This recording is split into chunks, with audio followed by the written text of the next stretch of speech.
Royal Enfield just lifted the covers of one of the most nostalgic motorcycles at EICMA 2025. This is the Bullet 650. And right from the first glance, you know exactly what Royal Enfield is going for. Pure old school charm, wrapped around their tried and tested 650 twin platform. Let's break it down.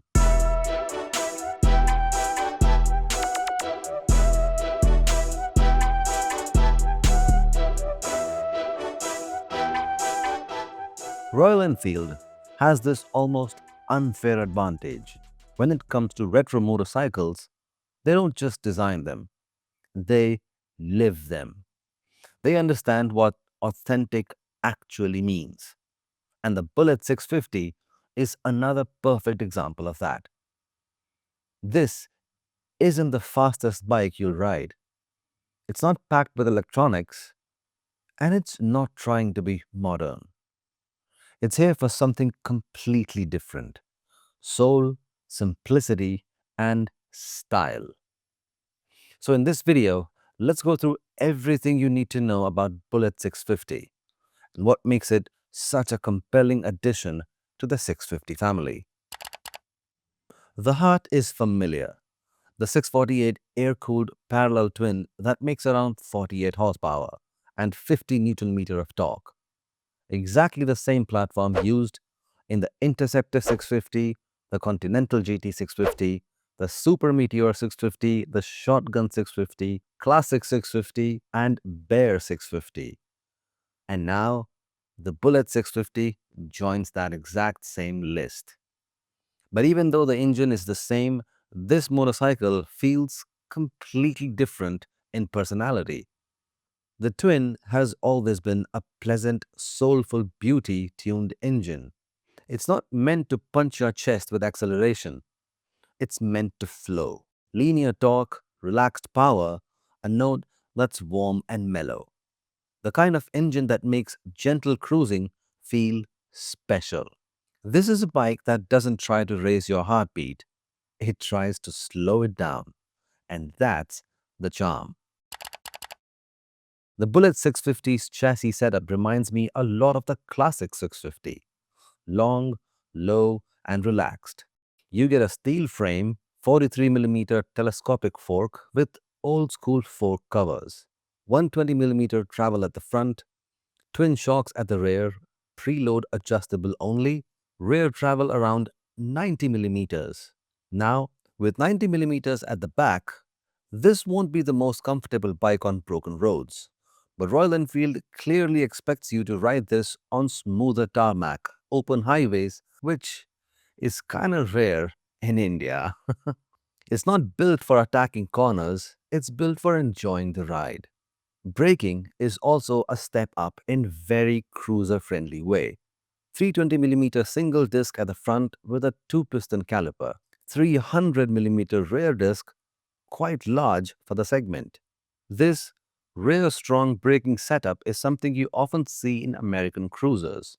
It makes low-speed control easy and gives you predictable stopping power without driving the front too much. The wheels are beautifully classic. 19-inch front, 18-inch rear. True type spoke wheels for now, which look fantastic, but I understand it can be a pain during punctures. And honestly, if Royal Enfield brings a tubeless cross-spoke variant, it'll be a massive upgrade. There's no confirmation yet, but considering how popular tubeless wheels have become on Royal Enfields, I wouldn't be surprised if it happens eventually. This bike, I'm not surprised, weighs the same 243 kilograms, the same as its classic cousin.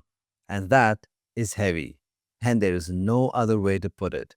It also means this is 26 kilograms heavier than the Interceptor 650, which is a huge difference.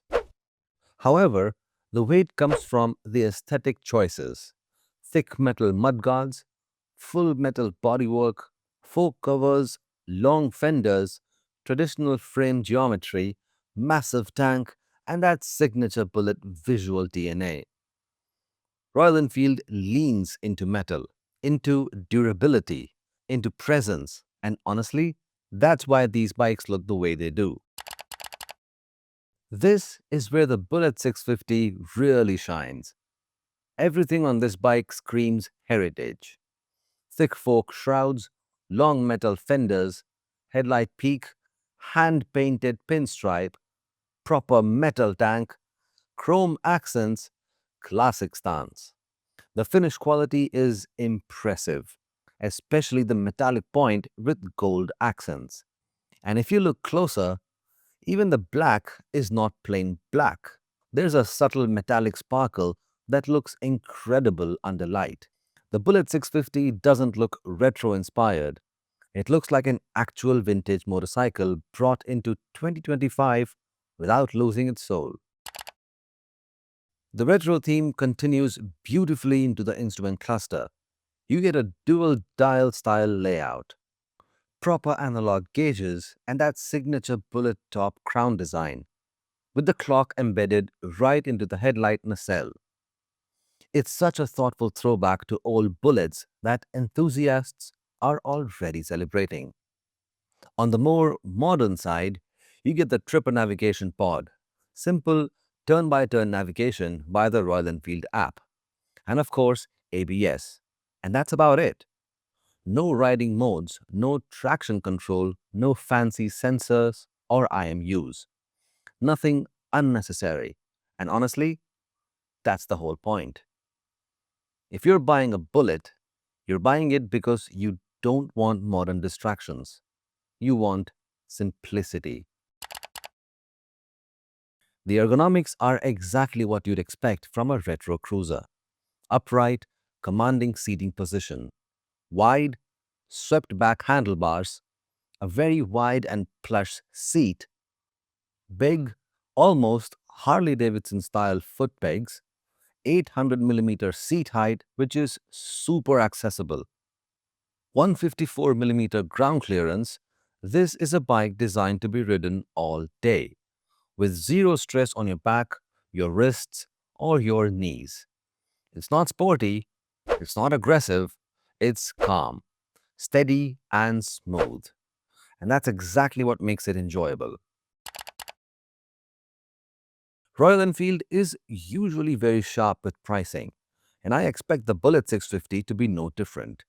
My guess, it will be priced around 3.6 lakh ex-showroom, right in the line with the classic 650, which makes sense because both share so much DNA. The Bullet 650 will also come in a Battleship Blue variant, which for now will be exclusive to India when it launches sometime next year. Now the important question, where do you think Royal Enfield will price the Bullet 650 when it officially launches at Motorverse? And second, if you had to pick between the Bullet 650, the Classic 650, the Super Meteor, Interceptor or the Continental GT, which one would you take home? Drop your thoughts below. I read and respond to all comments. Thank you so much for watching. And consider subscribing if you haven't yet. Your support really helps. Ride safe, and I'll see you in the next one.